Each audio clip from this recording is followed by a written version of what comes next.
Hello and welcome back to another episode of the Dazed and Confused podcast, where we trace the tangled history of cannabis policy in the United States.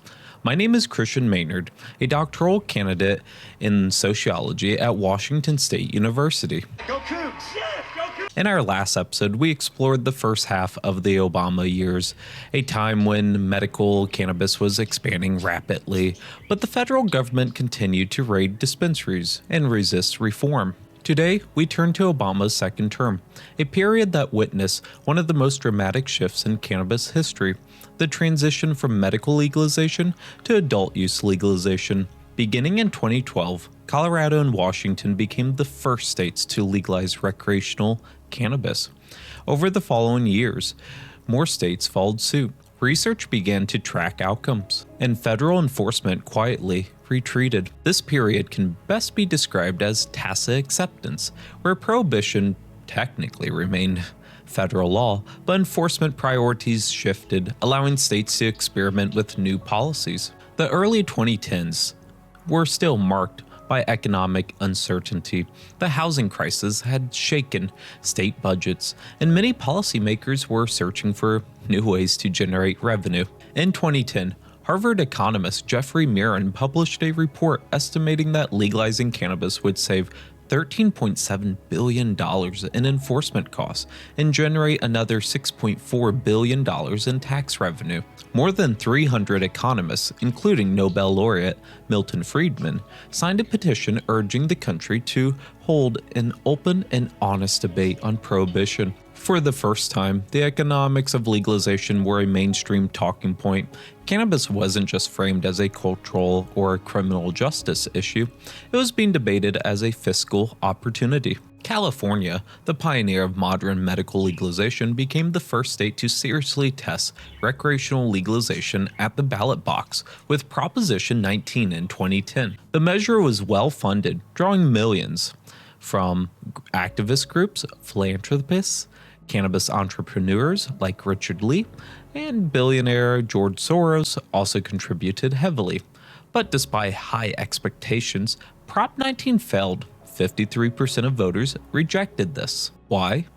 Many believe that the campaign's business-oriented framing hurt it. Opponents warned of big cannabis, echoing concerns about industries like big tobacco and big alcohol. Richard Lee, a cannabis entrepreneur and the largest contributor to Prop 19, had stated, "I wanted to figure out the best way to promote the idea of a cannabis industry instead of non-profit cooperatives, that is, a bunch of hippies, peace and love, sharing their bud together in a Coca-Cola commercial to teach the world to sing.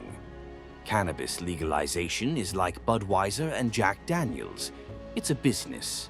Even San Francisco's mayor, Gavin Newsom, and the city's district attorney, Kamala Harris, declined to support the measure. Still, activists like Ethan Nadelman of the Drug Policy Alliance called the campaign historic, arguing that it elevated and legitimized the discourse around marijuana policy like nothing ever before. Prop 19 set the stage of what would come just 2 years later. In November 2012, history was made. Voters in Colorado and Washington passed ballot initiatives legalizing cannabis for adult use. Colorado Governor John Hickenlooper famously quipped, "Legalization is a complicated process, but we intend to follow through. That said, federal law still says marijuana is an illegal drug, so don't break out the Cheetos or Goldfish too quickly." acknowledging both the monumental shift and the complicated road ahead. The Seattle Police Department released a humorous FAQ to answer common questions, joking that no, you couldn't get your confiscated weed back, and yes, the smell of cannabis alone was not grounds for vehicle searches. These were cultural moments that underscored the magnitude of the shift. For the first time since federal prohibition began, states had not just decriminalized or medicalized cannabis, they had fully legalized it for adults. So how did the Obama administration respond? Unlike prior administrations that sued states or aggressively intervened, Obama made it clear that federal authorities had bigger fish to fry. Do you think that marijuana should be legalized?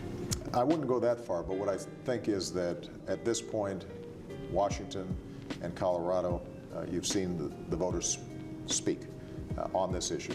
And as it is, the federal government has a lot to do when it comes to criminal prosecutions. It does not make sense from a prioritization point of view for us to focus on recreational drug users in a state that has already said that under state law that's legal. This position was formalized in 2013 with the Cole Memo, which deprioritized federal prosecution of individuals involved in state-sanctioned cannabis activities. Federal raids focused on illicit activities. State experiments were allowed to proceed. Congress also played a role. In 2014, an amendment was passed prohibiting the Department of Justice from using funds to intervene in state medical cannabis laws. This was tacit acceptance. In practice, prohibition remained law, but the federal government largely stepped back. Why, hello there. I didn't see you.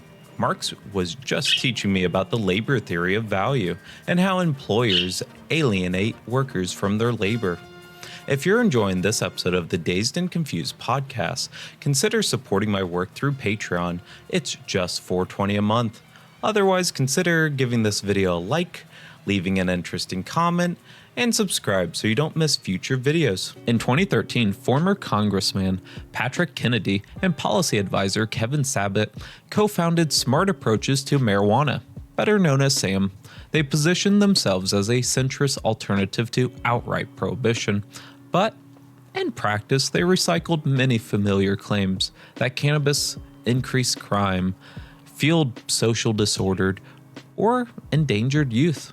Critics point to SAM's ties to pharmaceutical companies and its softer stance on prescription misuse compared to cannabis. Some have called SAM an agency of demonization. In a fantastical and dubious claim, Sabet had stated, "There's a lot of money to be made if marijuana is legal. Not a lot of money to be made if it remains illegal." Is there a need to even discuss the immense police budgets that occurred with mass incarceration? Sam has also warned of big marijuana, framing legalization as a corporate takeover that would mimic the excesses of big tobacco. In 2014, Alaska and the District of Columbia passed adult use measures. DC, however, faced congressional pushback that blocked regulated sales, leading to a quirky free weed economy, where buying a t-shirt or getting a motivational message could come with a free bag of cannabis. In Alaska, KTVA reporter during a live stream, Charlo Green, revealed her ownership of the Alaska Cannabis Club, stating, "Now, everything you heard is why I, the actual owner of the Alaska Cannabis Club, will be dedicating all of my energy toward fighting for freedom and fairness, which begins with legalizing marijuana here in Alaska. And as for this job, well, not that I have a choice, but fuck it, I quit." All right, we apologize for that. Before walking off camera, she discussed her experiences to promote legalization with several media outlets, including a video call with Snoop Dogg. Snoop had promised to perform a concert in Alaska contingent on whether adult use legalization occurred. We're gonna figure it out like this. If we get y'all to vote yes on Proposition 2, Snoop Dogg is coming to Alaska to do a concert, a wellness retreat concert, and I'm bringing some of that California with me to celebrate. You feel me? In a real way. No, I'm too serious. I'm serious as a motherfucker right now.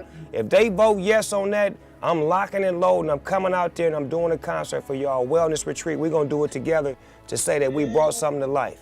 A promise that appears unkept as of August 2025. So Snoop, you going to Alaska soon? By 2016, a new wave of states joined the list. California, Maine, Massachusetts, and Nevada all passed legalization measures.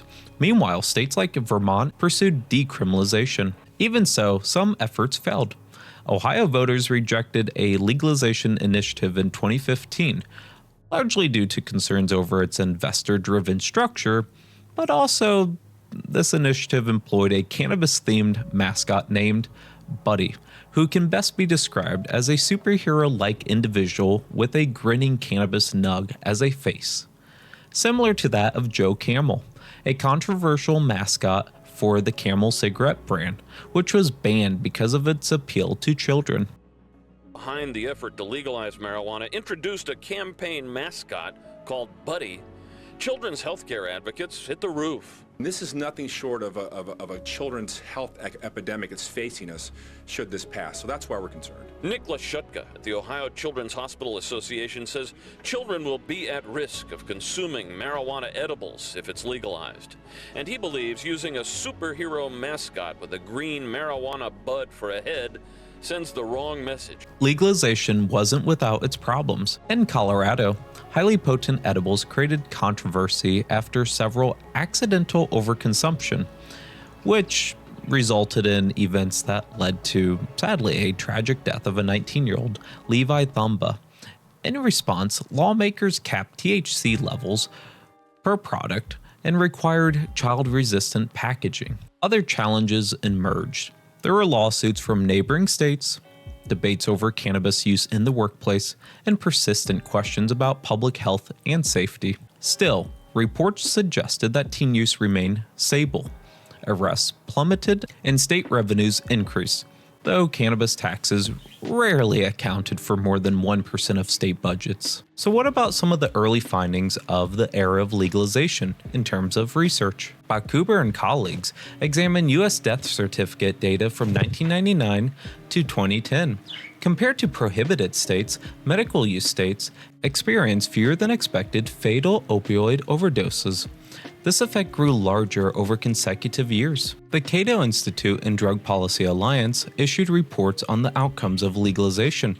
Teen use remained unchanged, arrests for cannabis plummeted, though racial disparities remain. Legalization had little association with traffic fatalities. The National Institute on Drug Abuse, NIDA, made several recommendations for federal research on cannabis. One recommendation of the NIDA report centered on the lack of products available for testing, with those few provided mostly by University of Mississippi, compared to the full range of products available in the regulated market. These available products often are more highly concentrated. President Obama himself weighed in on cannabis more directly than his predecessors. He admitted to past use, telling teenagers in Chicago that he made bad choices, but hoped they could learn from his mistakes. I made bad choices. I got high without always thinking about the harm that it could do. I didn't always take school as seriously as I should have. I made excuses. Sometimes I sold myself short. At the White House Correspondents' Dinner, he even joked, "The problem is that the media landscape is changing so rapidly. You can't keep up with it.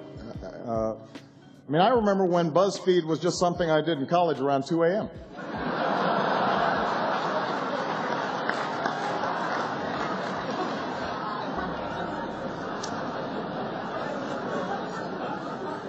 It's true.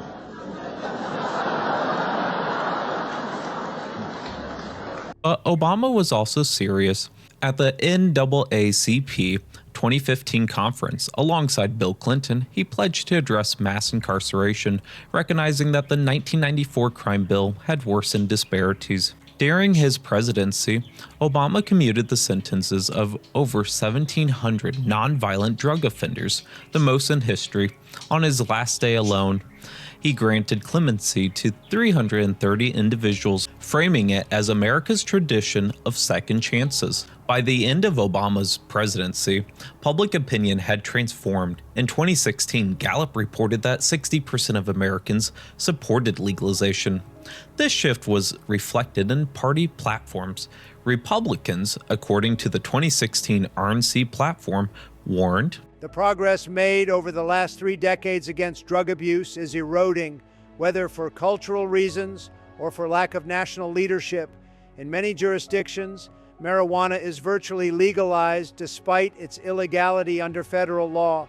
While Democrats, according to their platform, stated, "We encourage the federal government to remove marijuana from the list of Schedule I federal controlled substances and to appropriately regulate it, providing a reasoned pathway for future legalization, we believe that the states should be laboratories of democracy on the issue of marijuana, and those states that want to decriminalize it or provide access to medical marijuana should be able to do so.